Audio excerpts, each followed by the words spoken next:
이재명 민주당 대표가 언론을 두고 이제 검찰의 애완견이다 이런 발언을 했어요. 그러다 나흘 만에 SNS를 통해서 언론 전체에 대한 비판은 아니었다. 그 본인의 부족함 탓으로 오해하게 해서 미안하다 이렇게 하면서 결국은 요지는 뭐냐 일부 언론을 향한 발화였다 이렇게 좀 말을 한 건데 그 저는 궁금한 게 우리 김용민 평론가님 보시기에는 네. 이재명 대표가 굳이 애완견이라는 표현을 어쨌든 생각해서 썼을 텐데 왜 이런 표현을 좀 썼을까요? 그 와치독, 랩독 다 아시잖아요. 네. 그 이론. 그 만약에 이재명 대표가 이 애완견이라는 표현 쓰지 않고 아니 왜 다들 감시견 역할을 안 합니까? 이렇게 얘기했다면 우리를 어떻게 개로 비유할 수 있는가 이랬을까요?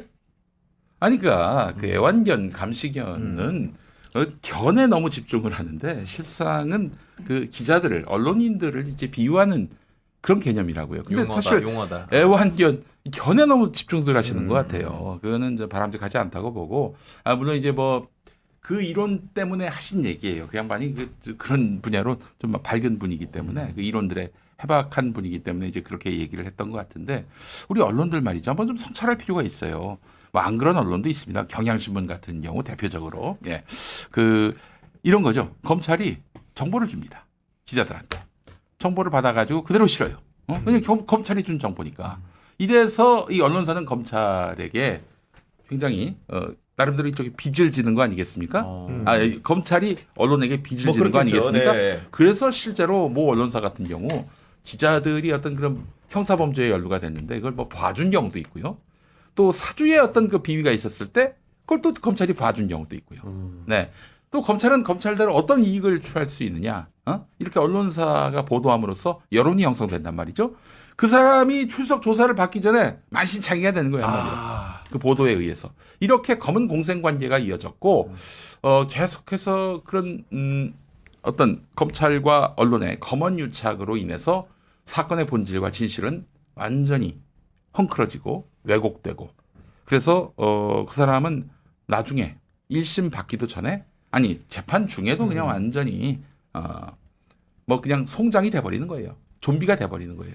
이런 일들을 막아야 되는데 지금 이재명 대표에 대한 악마화를 보면은 진부선 시서부터 시작해가지고 정말 어마어마했습니다. 또 문재인 정권 때도 그때 문재인 정권 인사들이 이재명 경기도지사를 악마화했고 그렇게 해서 수차례 경찰 조사, 검찰 기소 그래서 대법원까지 가가지고 2년 동안 재판을 받다가 결국 무죄가 됐단 말이에요. 임기 중반부에 무죄가 났어요. 그 재판 기간 동안 근무 시간 이외의 시간에 쉬지도 못하고 계속해서 자기 재판 전략 세우느라고 고생했던 이재명 대표였습니다. 근데 윤석열 정권 들어섰단 말이죠. 대선에서 0.73%포인트로 졌다고. 이 또 범죄자, 피의자로 낙인 찍혀가지고 지금 몇 가지 사건입니까? 10가지 사건에 4개 재판을 받게 생겼어요. 아직 뭐 단 하나도 지금 판결이 나온 건 없지만은 지금 디테일로 들어가 보면은 억지 기소들 너무나 많아 보입니다. 뭐가 억지 기소예요? 응? 억지 기소 아닌 게 뭡니까 그럼? 그러니까 뭐가 억지 기소? 내가 물어볼 말이 아니지. 다 억지 기소예요. 하나도. 예를 들면은 저게 있었죠. 선거법 위반. 아무개에 대해서 내가 처음엔 몰랐다. 그게 기소가 됐어요. 그 사람 알고 있었는데 왜 몰랐다고 얘기하냐. 그걸로 기소가 됐어. 당선 목적의 허위사실 공표야. 공직선거법 위반이잖아요. 그러면 가만히 냅둬요? 자, 그러면 우리 했는데? 윤석열 대통령께서 10월 첫 번째 주였습니다. 2021년. 그때 여의도 수복음교회 성경을 들고 들어가면서 우리 아내가 저기 구약 성경을 다 외운다. 신앙심이 너무 좋아서 구약 성경을 다 외운다. 때는 이 왕자 때문에 난리가 난 적이 있었잖아요. 그렇죠. 그래서 기독교에서 무속 논란이 일었을 때 그때 이제 말하자면 퍼포먼스를 한 거야. 교회가 한 거. 가면서 우리 아내가 구약을 다 외운다. 그래서 제가 고발을 했습니다. 진짜요? 이거 당선 목적의 허위사실 공표 아니야? 기독교인들 표드리려고. 그렇잖아요. 누구를 안다 모른다. 그거보다도 훨씬 더 당선 목적의 허위사실 공표 다 아니겠습니까? 외우실 수도 있잖아요. 시험을 한번 봐야죠. 구약 성경 못 봤죠? 엄청 두꺼워. 구약 성경 목록은 외울 수 있어도 목록은 그걸 다 어떻게 읽습니까? 읽기도 힘들어요. 외우는 건 말할 것도 없고. 그래서 제가 고발을 했는데 결국 어떻게 난 줄 아세요? 각하가 나왔습니다. 그렇지. 경찰 차원에서 각하니까 각하 나왔죠. 왜 그렇지? 대통령이 당선됐으니까. 그래요. 그러니까 패자기 때문에 이런 고초를 당하고 있는 건데. 형사상 소출을 할 수 없죠. 이화영 아니야 그렇진 않아요. 그렇진 않아요. 그 저기 기소를 못 하는 거지. 당선이 되고 조사는 나서 그런 얘기가 취임하고 없어요. 그 5년 동안에 소출을 못할 뿐이지. 그러니까 재직 중 형사상 소출을 할 수 없으니까. 아니 그 이전에 각하가 됐다니까? 그 이전에 그 이전에 각하가 됐어. 각하. 아니 그 2021년 10월 초에 했던 발언이거든요. 왕자 이후에. 아 왜 그런 사람한테 졌어요 대선을?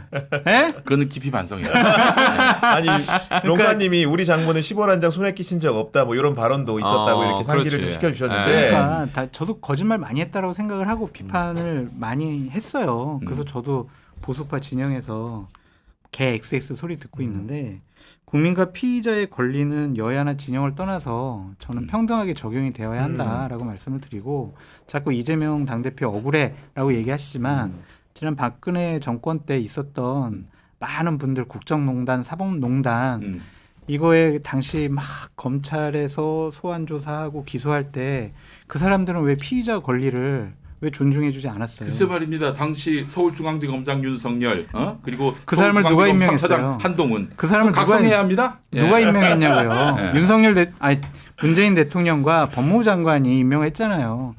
그러냐 그 사람들을 책임으로 모는 것은 옳지가 않은 것 같고요. 아니 그 사람들이 수사 실무를 했는데요. 그 누가 윤 대통령이 임명했냐고요? 그 그냥 잡아다가 조져라 그렇게 지시를 내렸겠습니까? 그러니까 누가 임명했냐고. 그 임명한 사람이 그러니까 잘못이지. 난 그래서 그 부분도 비판을 하는 그래서 거예요. 저는 예. 권한을 가졌을 때 제도를 바꿀 생각을 해야 된다.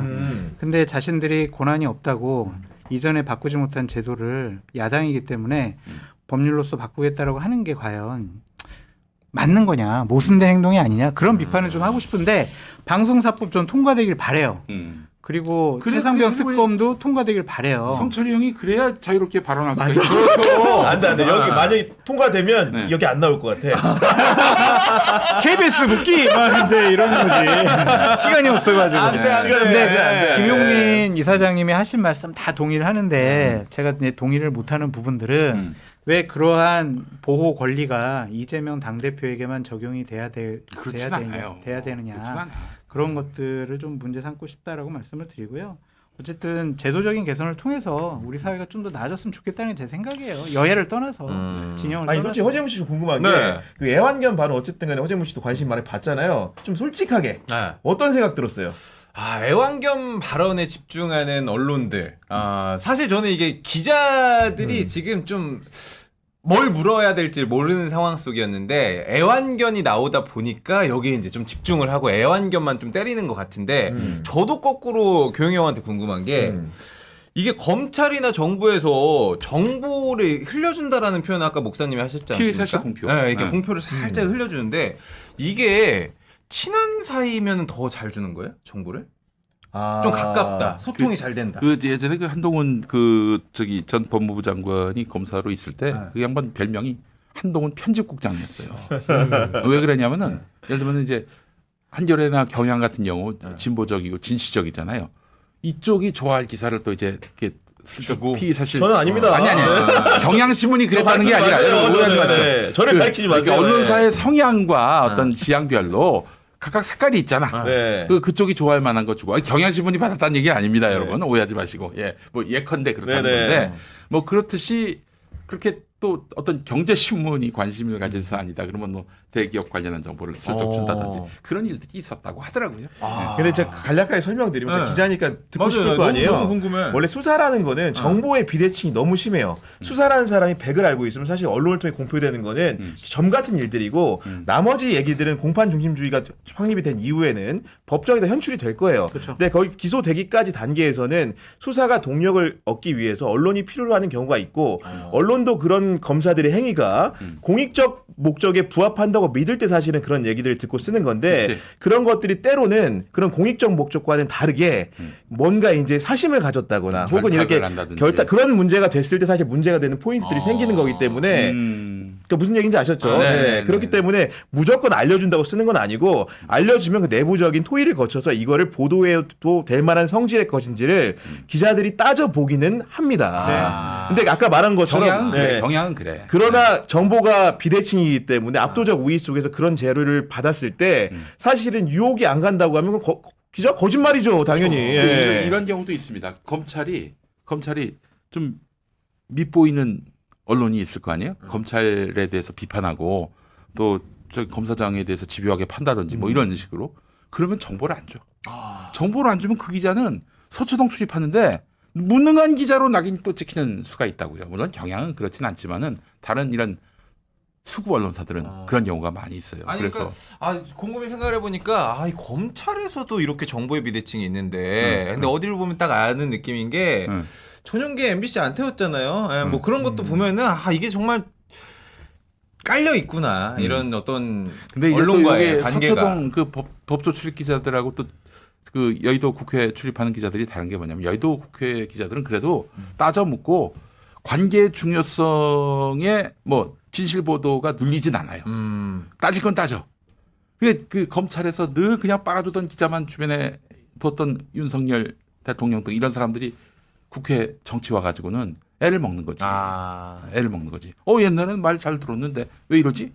이런 일들이 발생하고 있는데 우리 검사 출신 정치인들의 굉장히 큰 문제가 뭐냐면은 언론은 그냥 나의 필요에 의해서 나와 함께 공조하는 사람으로 생각을 하지 나를 검증하고 비판하는 그런 대상이라고 생각을 한 번도 안 해본 사람들이 정치를 하다 보니까 여기서 이제 큰 사태가 발생하는 거예요. 네. 알겠습니다. 네. 고맙습니다. 갑자기 또 제 직역에 대한 얘기가 나오니까 근데 장 소장님도 못지않게 사실 기자들 많이 만나보고 하셨잖아요. 예. 많이 만나요. 근데 애완견 맞아요, 기자들이? 그렇게 기자분들을 모욕하는 것은 옳지 않다라는 생각이 듭니다. 그러니까 이재명 당대표께서 해명성 글을 그 당시 처음 말씀하셨을 때 했으면은 이런 비판과 오해를 안 받았을 거예요. 근데 그 당시에 표정과 억양과 말투 이런 것들을 보면 좀 기자들한테 많이 화가 나 있었던 것 같기도 하고. 너무 악마화니까 뭐 피의 사실을 완전히 사실로 그냥 규정해 버리니까. 그 얘기하자면 이제 1시간 정도 네. 걸릴 것 같은데 네. 그 얘기는 건너뛰고 좀 이화영 전 부지사의 1심 판결에 대해서 대단히 좀 겁내하고 불안해하고 두려워하지 않나라는 좀 생각이 들어요. 그러니까 본능적으로 이 판결 결과가 나에게도 상당히 재판 리스크를 높게 만드는구나. 내가 처벌받거나 유죄받을 가능성이 높구나라는 불안감 때문에 저렇게 좀 과한 표현이 나오지 않았느냐라는 좀 생각이 듭니다. 네.